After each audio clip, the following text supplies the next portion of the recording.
Welcome guys. आज sociology का बहुत इम्पोर्टेंट लेक्चर है, बट लेक्चर स्टार्ट करने से पहले मेरी आप सबसे रिक्वेस्ट है कि मेरे चैनल को सब्सक्राइब ज़रूर करें। आज के लेक्चर में हम क्या पढ़ेंगे? Sociological theories. ये थ्योरीज सब सोशियोलॉजिकल नहीं बल्कि साइकोलॉजिकल भी हैं, क्योंकि ये साइकोलॉजी और सोशियोलॉजी दोनों में यूज़ होती हैं, दोनों में अप्लाई होती हैं। फर्स्ट थ्योरी कौन सी है? Interdependence theory. Relationship between two or more parties that depend on each other survival. Connections can be between people, religions, nations और बिजनेसेस। वो कहते हैं इंटरडिपेंडेंस थ्योरी क्या है? ऐसे रिलेशनशिप, ऐसा ताल्लुक़ दो लोगों के दरमियान या दो पार्टीज़ के दरमियान, दो ग्रुप्स के दरमियान, जिसको हमें अपनी सोसाइटी में सर्वाइव करने के लिए ज़रूरी हो। मीन्स वो क्या कहना चाहता है कि लोगों का आपस में ऐसा ताल्लुक़ जिसमें वो एक दूसरे पे डिपेंड करते हैं। मतलब अगर किसी को कोई काम हो तो वो दूसरे पे डिपेंड कर रहा होता है। मीन्स के जैसे अगर हमें कोई चीज़ ख़रीदनी है तो हम ख़रीदने के लिए किस पे डिपेंड करते हैं? पैसों पे, या फिर अगर हम लोगों को देखा जाए तो हम दुकानदार पे, शॉपकीपर पे डिपेंड करते हैं। मीन्स कि हम शॉप पे जाएंगे और उससे कहेंगे कि हमें ये चीज़ चाहिए तो वो हमें देगा, हम उसके अलावा तो वो चीज़ नहीं ले सकते ना। इंटरडिपेंडेंस थ्योरी इजी वर्डिंग्स में क्या है कि एक दूसरे के ऊपर डिपेंड करना, ठीक है, सोसाइटी में सर्वाइव करने के लिए। Meet each others physical and emotional needs in meaningful way. वो कहते हैं एक दूसरे की फ़िज़िकल और इमोशनल नीड्स को पूरा करना। हमारी फ़िज़िकल नीड्स कौन सी होती हैं? जिसमें हमारे पास हमारी जॉब्स वगैरह आ गई, हमारे होम्स, हमारे बेसिक नीड्स जितनी भी हमारी होती हैं वो हमारी फ़िज़िकल नीड्स हैं। और इमोशनल नीड्स कौन सी होती हैं? अक्सर हम डिप्रेस हो जाते हैं, अक्सर हम अपसेट हो जाते हैं। इन चीज़ों को हमें ठीक करने के लिए किसी डॉक्टर की ज़रूरत होती है, साइकोलॉजिस्ट की ज़रूरत होती है, या फिर किसी की हमारी इमोशनल हमारा सपोर्ट भी काफ़ी होता है हमें ठीक करने के लिए, या फिर हमें सोसाइटी में सर्वाइव करने के लिए। इंटरडिपेंडेंस थ्योरी क्या है? Relationship between to parties that depend on each other. ठीक है, अब हम नेक्स्ट थ्योरी पढ़ते हैं। आगे है decision making theory. Focuses on how decisions can be made based on probabilities as well as qualitative और क्वांटिटेटिव कंपोनेंट्स। ठीक है, वो कहते हैं कि हम डिसीजंस कैसे लेते हैं। मतलब इस चीज़ के ऊपर फोकस करना कि हमारे अगर कोई भी मसला है, कोई भी इशू है, तो उसके रिलेटेड हम डिसीजन कैसे लेंगे, चाहे वो क्वांटिटेटिव हो चाहे वो क्वालिटेटिव हो, लेकिन हमें डिसीजन तो लेना पड़ता है ना। तो वो किस तरह से लेना है उसके ऊपर वो फोकस करते हैं। Steps involve in making any decision must be cognizantly made, understanding the goals, list options, ranking, making acts, events, outcomes and payoffs. वो क्या कहते हैं कि कुछ स्टेप्स होते हैं जो हमें डिसीजन मेकिंग में मदद करते हैं। इसमें पहला क्या होता है कि अंडरस्टैंडिंग द गोल। हमें पता होना चाहिए हमारे गोल्स क्या हैं। मतलब हमें डिफरेंट गोल्स के बारे में पता होना चाहिए कि हमारे लाइफ में या हमें सोसाइटी में रहने के लिए ये गोल्स चाहिए, और उन गोल्स में से किसी एक को चूज़ करना हमारे फ्यूचर के लिए, ये हमें डिसीजन मेकिंग है। उसके बाद हमने ऑप्शंस की लिस्ट बनानी होती है कि हमारे पास ऑप्शंस क्या क्या हैं। मीन्स अगर हमने कोई वर्क करना है या कोई जॉब करनी है तो उस जॉब के लिए हमारे पास क्या क्या ऑप्शंस होने चाहिए, क्या क्या कौन सी जॉब हम कर सकते हैं, या किस सब्जेक्ट में इंटरेस्टेड है हम, इसकी एक लिस्ट हमारे पास होनी चाहिए। उसके अंदर से फिर हमें ये डिसीजन करने में ईजी होगा कि हमने आगे अपनी लाइफ में क्या करना है। ठीक है, उसके अंदर इसके आउटकम्स क्या होते हैं? एक्ट्स होते हैं, इवेंट्स होते हैं, आउटकम्स एंड पे ऑफ है। मतलब पहले हमें एक्ट करना है, मतलब देखना है कि हमारे पास क्या है क्या नहीं। फिर इवेंट्स, हमें पता होना चाहिए कि हमने इसमें से क्या डिसाइड किया है। उसके बाद आउटकम्स, हमें अगर ये डिसीजन हमने लिया है तो इसका हमें क्या फ़ायदा होगा या इसके आउटकम्स क्या निकलेंगे। उसके बाद पे ऑफ।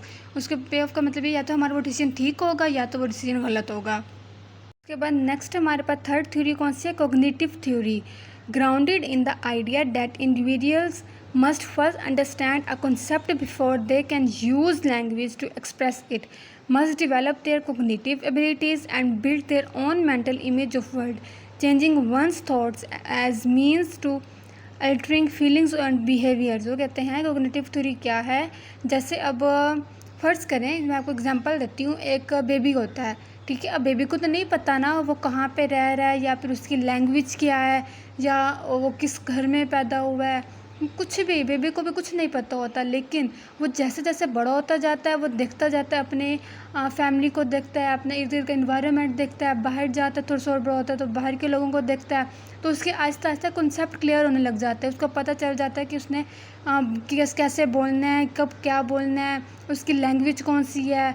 और उसके बाद हमें उसकी एबिलिटी, उसकी हमें माइंड को बिल्ड करना होता है कि वो वर्ल्ड को किस तरह से देख सकता है, ठीक है। और उसके अलावा कॉग्निटिव थ्योरी ये भी कहती है changing one's thoughts as means to altering feelings and behaviours. वो कहते हैं किसी भी इंडिविजुअल्स की फीलिंग्स को या फिर उसकी थॉट्स को चेंज करने के लिए हमें पहले क्या करना होता है, उसके बिहेवियर को समझना होता है कि मतलब कि वो किस तरह से बिहेव कर रहा है, क्या, या फिर उसका माइंड में हमारे वर्ल्ड की क्या इमेज बनी हुई है, वो दुनिया को किस तरीके से देखता है, यहाँ पे वो किस तरह से रह रहा है, किस तरह से रहना चाहता है। उसका माइंड को जो हम अगर स्टडी कर लेंगे तो हम उसके थॉट्स को चेंज करने में बहुत इजी होगा। ये है कॉग्निटिव थ्योरी। नेक्स्ट हमारी है learning theory. Relatively permanent changes in behaviour, skills, knowledge और attitudes resulting from identifiable psychological और सोशल एक्सपीरियंसेस। वो कहते हैं किसी भी इंडिविजुअल्स के बिहेवियर में, उसकी स्किल्स में, उसकी नॉलेज में, उसकी एटीट्यूड्स में चेंज करने को, परमानेंट चेंज करने को हम क्या कहते हैं, लर्निंग थ्योरी। मतलब जैसे अब अगर हम एक बच्चा घर से बाहर निकलता है, स्कूल जाता है, अब उसके घर के अंदर बेस कुछ और बनी है, बट वो स्कूल जाएगा, टीचर्स को देखेगा, स्टूडेंट्स को देखेगा, वो क्या पढ़ाएंगे, वो किस तरह से उसको तरीका रहने के सिखाएंगे, मैनर्स कैसे सिखाएंगे, तो वो उसकी एक पर्सनैलिटी के अंदर पूरा का पूरा परमानेंट चेंज आ जाता है, क्योंकि वो घर से ज़्यादा वक्त स्कूल में गुजार है अपने टीचर्स के साथ, स्टूडेंट्स के साथ, क्लास फेलोज़ के साथ। तो उसके अंदर जो जितने भी चेंजिंग आएंगे वो परमानेंट हो जाएंगे, वो वैसे का वैसे ही फिर रह जाएगा, उसका बिहेवियर चेंज हो जाएगा, उसके स्किल्स उसको पता चलेंगे, चेंज होंगी, उसकी नॉलेज में इजाफा होगा, उसका एटीट्यूड चेंज होगा। तो ये लर्निंग थ्योरी। अब लर्निंग थ्योरी के 5 टाइप्स हैं जो हम साइकोलॉजिस्ट, साइंटिस्ट और रिसर्चर जिस पे एग्री करते हैं। पहले कौन सी है, बिहेवियरल में क्या है कि हम किसी भी इंसान का या किसी भी इंडिविजुअल का बिहेवियर स्टडी करते हैं और उसको चेंज करने की कोशिश करते हैं, या फिर उसको बताते हैं कि उसका बिहेवियर ठीक है या नहीं है, उसको किस तरह से बिहेव करना चाहिए। नेक्स्ट हमारा कॉग्निटिव में क्या है, वो हमें देखना है कि वो उसकी सोच को हमें चेंज करना है। मतलब अगर वो वर्ल्ड को, दुनिया को गलत तरीके से देखता है, उस नज़रिए से देखता है, तो हमें उसका थॉट्स उसकी चेंज करनी है, उसको बताना है कि जैसे वो सोच रहे ऐसा नहीं है।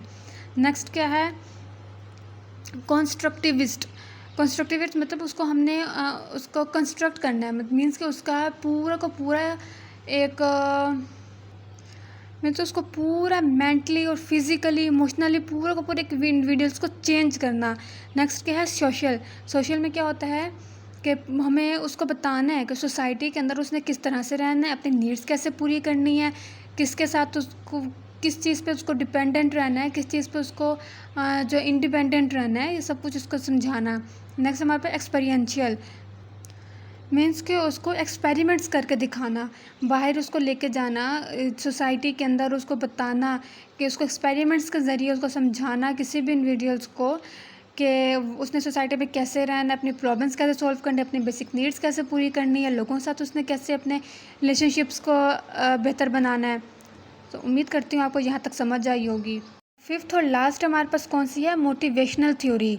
Seeks to explain what compels us to take certain actions. Some theories credit our arousal levels for helping us get and stay motivated.